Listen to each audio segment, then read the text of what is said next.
Hello guys, welcome back. நான் உங்கள் VK. 8th pay கமிஷனோட லேட்டஸ்ட் அப்டேட் தான் இந்த வீடியோவில் பார்க்க போகிறோம். அதாவது அரசு ஊழியர்களுக்கு ஜாக்பாட் அறிவிப்பு அப்படின்னு சொல்லி நிறைய இன்ஃபர்மேஷன் வந்து பரவிட்டு இருக்கு. அது மட்டும் இல்லாமல் 34% சம்பள உயர்வு வரப்போகிறதா தகவல்கள் வந்து வெளியே இருக்குது. அது மட்டும் இல்லாமல் ஓய்வூதியர்களுக்கு நிறைய அப்டேட்ஸ் வந்துருக்கு.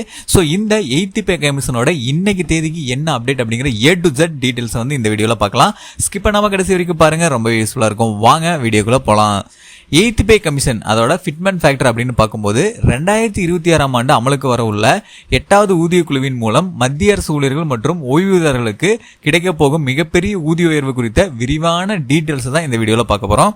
இதில் ஃபிட்மென்ட் ஃபேக்டர் கணக்கீடு மற்றும் அடிப்படை ஊதியம் உயர்வு பற்றிய தகவல்கள் உள்ளன. அதாவது ஃபிட்மென்ட் ஃபேக்டர் அடிப்படையில் உங்களுடைய சம்பளம் வந்து எப்படி கணக்கிடப்படும், அதே மாதிரி அடிப்படை ஊதியம் வந்து எவ்வளவு உயர்வு இருக்கும், அதே மாதிரி ஃபிட்மென்ட் ஃபேக்டர் அடிப்படையில் உங்களோட சேலரியை எப்படி கால்குலேட் பண்ணலாம், ஓய்வூதியர்களுக்கு இந்த 8th பே கமிஷனில் என்ன அப்டேட் அப்படிங்கிற எல்லா டீட்டெயில்ஸும் நான் உங்களுக்கு சொல்கிறேன்.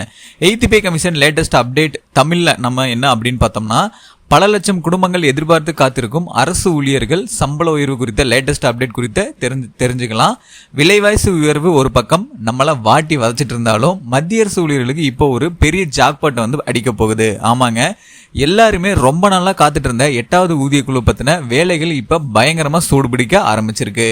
வெறும் 5% அல்லது 10% தான் அப்படின்னு இல்லை, கிட்டத்தட்ட 34% வரைக்கும் சம்பள உயர்வு கிடைக்க போறதா தகவல் வந்திருக்கு. இதனால அடிப்படை சம்பளம் எவ்வளவு உயரும், எப்பொழுதில் இருந்து அமலுக்கு வரும் அப்படிங்கறத வந்து நிறைய பேர் காத்துட்டு இருப்பீங்க. ஸோ அதை டீட்டெயில்டா பார்க்கலாம். 8வது ஊதிய குழுவின் பின்னணி என்ன அப்படின்னு பார்த்தீங்கன்னா, மத்திய அரசு ஊழியர்களின் ஊதியம், படிகள் மற்றும் ஓய்வூதியத்தை மறுசீரமைக்க ஒவ்வொரு 10 ஆண்டுகளுக்கும் ஒரு முறை ஊதிய குழு அமைக்கப்படுவது வழக்கம். ஓகேங்களா? அந்த வகையில் 2026ஆம் ஆண்டு முதல் அமலுக்கு வர உள்ள இந்த 8வது ஊதிய குழு மிகப்பெரிய மாற்றங்களை கொண்டு வரும் என எதிர்பார்க்கப்படுகிறது. இதன் மூலமாக இந்தியா முழுக்க வேலை பார்க்கிற சுமார் 49 லட்சம் ஊழியர்களுக்கும் 68 லட்சம் ஓய்வூதியர்களுக்கும் பொருளாதார ரீதியான பெரிய பலனை வந்து அடைவாங்க. அதாவது 10 வருஷத்துக்கு ஒரு தடவை கவர்மெண்ட் எம்ப்ளாயிஸ், அதாவது சென்ட்ரல் கவர்மெண்ட் எம்ப்ளாயிஸ், மத்திய அரசு ஊழியர்கள்னு சொல்லுவோம், அவங்களுக்கு வந்து சம்பளம் வந்து இன்க்ரீஸ் பண்ணி கொடுப்பாங்க. ஓகேங்களா? ஸோ அது 10 வருஷத்துக்கு ஒரு தடவை நடக்கும். ஸோ அதுதான் ஊதிய குழு. இப்போ 8வது ஊதிய குழு வந்து ப்ராசஸ் ஸ்டார்ட் ஆயிருக்கு. இது ஜனவரி 1 அமலுக்கு வந்துருச்சு. ஆனால் இதோட வேலைகள் எல்லாமே இப்போதைக்கு நடந்துட்டு இருக்கு. ஸோ இது மூலமா கிட்டத்தட்ட 49 லட்சம் மத்திய அரசு ஊழியர்கள், அதே மாதிரி 68 லட்சம் மத்திய அரசு ஓய்வூதியர்கள், இவங்க எல்லாருமே வந்து பலனடைவாங்க. ஓகேங்களா? இப்போ ஊதிய உயர்வு கணக்கீடு வந்து எப்படி அப்படின்னு பார்த்தீங்கன்னா, அதாவது இந்த சம்பள உயர்வு இருக்கும். ஸோ அது எதன் அடிப்படையில் அப்படின்னு பார்க்கும்போது தான் ஃபிட்மென்ட் ஃபேக்டர் அப்படிங்கிறது இங்கே ரொம்பவே இம்பார்ட்டண்டாக பார்க்கப்படுது. தற்போதுள்ள தகவலின்படி ஊழியர்களின் அடிப்படை ஊதியத்தை நிர்ணயம் செய்ய ஃபிட்மென்ட் ஃபேக்டர் ஒரு முக்கிய கருவியாக உள்ளது. 7வது ஊதிய குழுவில் ஃபிட்மென்ட் ஃபேக்டர் 2.57 இருந்தது. இதன் மூலம் குறைந்தபட்ச அடிப்படை ஊதியம் 18,000 நிர்ணயிக்கப்பட்டது. அதாவது இந்த சம்பளத்தை கணிக்கக்கூடிய ஒரு ஃபேக்டர் அப்படின்னு பார்த்தீங்கன்னா இதுதான் இந்த ஃபிட்மென்ட் ஃபேக்டர். அதாவது இந்த பொருளாதார சூழல்ல இந்திய மக்களுக்கு, அரசு ஊழியர்களுக்கு எவ்வளவு சம்பளம் கொடுத்தா கரெக்டாக இருக்கும் அப்படிங்கிறதுக்கு ஒரு கால்குலேஷன் பண்ணக்கூடிய ஒரு காரணி தான் இந்த ஃபிட்மென்ட் ஃபேக்டர். ஓகேங்களா? அதன் அடிப்படையில் 7வது ஊதிய குழு 2016 வந்து பார்த்தீங்கன்னா 2.57 அப்படின்னு சொல்லி சாதாரண தொடக்க ஊழியர் மத்திய அரசு ஊழியர்களுக்கு வந்து பார்த்தீங்கன்னா 18,000 வந்து அடிப்படை சம்பளமாக வந்து வழங்கப்பட்டுச்சு. ஸோ இப்போ 8th பே கமிஷனில் என்ன அப்படிங்கிறத மெயினாக நம்ம பார்க்கணும். தற்பொழுது 8வது ஊதிய குழுவில் இது 2.86 அல்லது அதற்கு மேலாக இருக்கலாம் என ஊழியர் சங்கங்கள் கோரிக்கை விடுத்துள்ளன. ஒருவேளை நீங்கள் குறிப்பிட்டபடி இது மாற்றி அமைக்கப்பட்டால் அடிப்படை ஊதியம் கணிசமாக உயரும். ஓகேங்களா? சம்பள உயர்வு கணக்கீடு, அதாவது இந்த சம்பள உயர்வை வந்து நம்ம எப்படி கணக்கிடலாம் அப்படிங்கிறதையும் நான் எக்ஸாம்பிளோட உங்களுக்கு நான் சொல்றேன். தற்போதைய குறைந்தபட்ச அடிப்படை சம்பளம் ஊதியம் வந்து பார்த்தீங்கன்னா 18,000. அதாவது மத்திய அரசு ஊழியராக இருந்தாங்கன்னா அதில் ஸ்டார்டிங் சேலரி வந்து 18,000 ரூபாய் வந்து 2016 2025 வரைக்கும் வாங்கியிருப்பாங்க. ஸோ அவங்களுக்கு ஸ்டார்டிங் சேலரி 18,000. ஓகேங்களா? இப்போ பரிந்துரைக்கப்படும் ஃபிட்மென்ட் ஃபேக்டர் என்ன அப்படின்னு பார்த்தீங்கன்னா 2.57. ஸோ ஆவரேஜாக கடந்த காலகட்டம் மாதிரியே கணக்கிட்டுக்கலாம். 2.57 ஃபிட்மென்ட் ஃபேக்டர் எடுத்துக்கலாம். புதிய அடிப்படை ஊதியம் வந்து எவ்வளோ வரும் அப்படின்னு பார்த்தீங்கன்னா 18,000 × 2.57 அப்படின்னு போடும்போது 46,260. ஓகேங்களா? ஸோ இதுதான் ஸ்டார்டிங் சேலரி அடிப்படை ஊதியமாக வந்து 8th பே கமிஷன்ல அமையறதுக்கு அதிகபட்ச வாய்ப்பு இருக்கு. இந்த கணக்கீட்டின்படி அடிப்படை ஊதியம் சுமார் 46,000 வரை உயர வாய்ப்புள்ளது. அதாவது உங்களோட பேசிக் சேலரி 18,000 46,260 மாறப்போகுது. இது சராசரியா 34% சம்பள உயர்வை வந்து குறிக்கும். அடிப்படை ஊதியம் அதிகரித்தால் ஆட்டோமேட்டிக்காக வந்து பார்த்தீங்கன்னா டிஏ, வீட்டு வாடகைப்படி, ஹெச்ஆர்ஏ மற்றும் அதர் அலவன்சஸ் இது எல்லாமே வந்து ஹைக் ஆகும் அப்படிங்கிறது குறிப்பிடத்தக்கது. ஸோ ஆவரேஜாக மெயினாக பார்க்கணும் அப்படின்னா உங்களோட சேலரி 46,000 வரைக்கும் போகலாம். அதாவது ஃபிட்மெண்ட் ஃபேக்டர் 2.57 கடந்த காலகட்டத்தில் என்ன பண்ணாங்களோ அதை இதை சொல்லியிருக்கேன். ஸோ மினிமம் அப்படின்னு நம்ம ரொம்பவே கம்மியாக எடுத்துக்கலாம். 1.8 ஃபிட்மெண்ட் ஃபேக்டர் அப்படின்னு எடுத்துக்கிட்டாலும் கிட்டத்தட்ட 35,000 45,000 வரைக்கும் உங்களுடைய சம்பளம் பேசிக் சேலரியாக உங்களுக்கு அமையறதுக்கு அதிகபட்ச வாய்ப்பு இருக்குது. ஸோ இப்போது அடிப்படை ஊதியம் வந்து யாருக்கு பலன் அப்படின்னு பார்த்தீங்கன்னா 8வது ஊதியக்குழு அடிப்படை ஊதியத்தில் ஏற்படும் மாற்றத்தினால் ஒட்டுமொத்தமாக பொருளாதார ரீதியில் மத்திய அரசு ஊழியர்கள் மற்றும் ஓய்வூதியர்கள் வாழ்வாதாரம் முன்னேற்றம் அடையும் அப்படிங்கிறது குறிப்பிடத்தக்கது.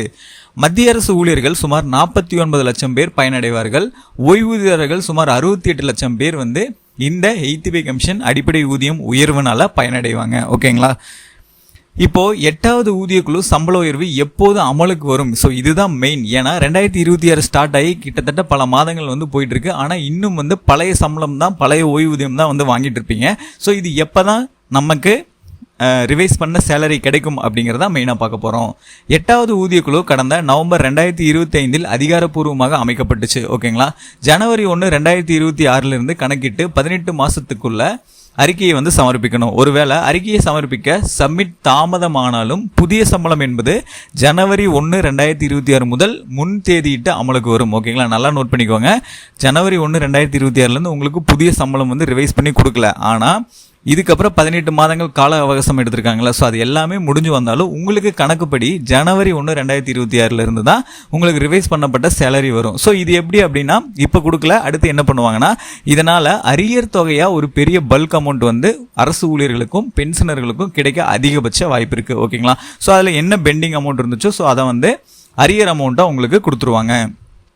அடுத்தது அகவிலைப்படி டிஏ உயர்ந்தால் என்ன பயன் அப்படின்னு பார்த்தீங்கன்னா அடிப்படை ஊதியம் உயரும் போது அதனுடன் இணைந்து வழங்கப்படும் டிஏ, அகவிலைப்படி, வீட்டு வாடகைப்படி, ஹெச்ஆர்ஏ மற்றும் பயணப்படிகளும் டிஏ தானாகவே உயரும். ஓகேங்களா? இது ஊழியர்களின் கையில் கிடைக்கும் நிகர சம்பளத்தை பெருமளவு அதிகரிக்கும். சார் அதாவது டேக் ஹோம் சேலரி அப்படிங்கும்போது இது எல்லாமே ஓவராலாக பார்க்கும்போது ஒரு பெரிய அமௌண்ட் வந்து உங்களுக்கு கிடைக்க அதிகபட்ச வாய்ப்பு இருக்கு. ஓய்வூதியர்களுக்கான 8வது ஊதியக்குழு பலன்கள் என்ன அப்படின்னு மெயினாக பார்த்தோம்னா புதிய ஊதியக்குழு அமையும் போது ஊழியர்களின் நீண்டகால கோரிக்கையான பழைய ஓய்வூதிய திட்டத்தை மீண்டும் கொண்டு வர வேண்டும் என்ற அழுத்தமும் அரசிடம் முன்வைக்கப்பட்டுள்ளது. இது ஓய்வூதியர்களின் சமூக பாதுகாப்பை உறுதி செய்யும் ஒரு முக்கிய அம்சமாகும். சம்பளத்தோடு சேர்த்து பென்ஷனும் கணிசமாக உயரும் அப்படிங்கிறது குறிப்பிடத்தக்கது. அதாவது பென்ஷனர்ஸ், ஓய்வூதியர்கள் இவங்க எல்லாருமே வந்து பார்த்தீங்கன்னா அவங்களோட நீண்டகால கோரிக்கை என்ன அப்படின்னா ஓபிஎஸ், அதாவது ஓல்டு பென்ஷன் ஸ்கீம் வந்து வேணும் அப்படின்னு கேட்டிருந்தாங்க. என்பிஎஸ் அதாவது நியூ பென்ஷன் ஸ்கீம் வந்து வேணாம் அப்படின்னு இருந்தாங்க. ஏன்னா அதில் ரிவைஸ் பண்ணி நிறைய சேஞ்சஸ் வந்துருந்துச்சு. ஸோ எல்லாரோட கோரிக்கையும் ஓபிஎஸ் தான் பண்ணணும் வேணும் அப்படின்னு சொல்லி கோரிக்கை வச்சுருந்தாங்க. ஸோ அதையும் வந்து அரசு வந்து பரிசீலிச்சுட்டு வராங்க. ஸோ ஓல்டு பென்ஷன் ஸ்கீம் அடிப்படையில் ஓய்வூதியர்களுக்கு இந்த 8th பே கமிஷன் அடிப்படையில் பென்ஷன் வழங்கினாங்க அப்படின்னா அதுவும் ஒரு பெரிய அப்டேட்டாக இருக்கும். கிட்டத்தட்ட 170% ஓபிஎஸ் தான் வழங்குறதா வந்து இப்போதைக்கு தகவல் வந்து வந்திருக்கு.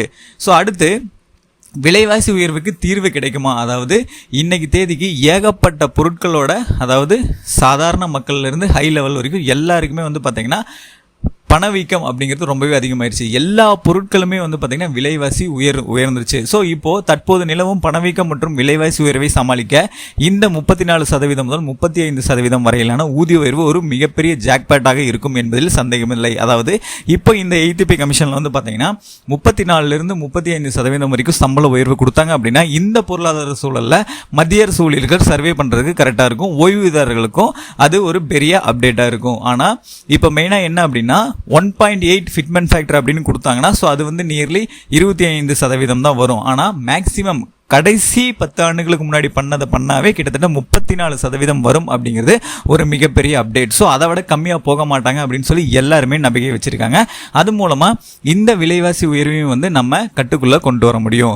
ஃபைனலாக நான் சொன்ன இந்த டீட்டெயில்ஸ் எல்லாமே உங்களுக்கு ரொம்ப யூஸ்ஃபுல்லாக இருந்திருக்கும்னு நினைக்கிறேன். அப்படி இருந்ததுன்னா இந்த வீடியோக்கு ஒரு லைக் பண்ணிவிட்டு இந்த மாதிரி நிறைய இன்ஃபர்மேஷன் சம்மந்தப்பட்ட வீடியோஸ், பணம் சம்மந்தப்பட்ட வீடியோஸை உடனுக்குடனே தெரிஞ்சுக்கிறதுக்கு நம்ம சேனலை யாராவது சப்ஸ்கிரைப் பண்ணாமல் இருந்தீங்கன்னா மறக்காம இப்போயே சப்ஸ்கிரைப் பண்ணிக்கோங்க. அப்படியே பக்கத்தில் இருக்க பெல் பட்டனையும் கிளிக் பண்ணிடுங்க.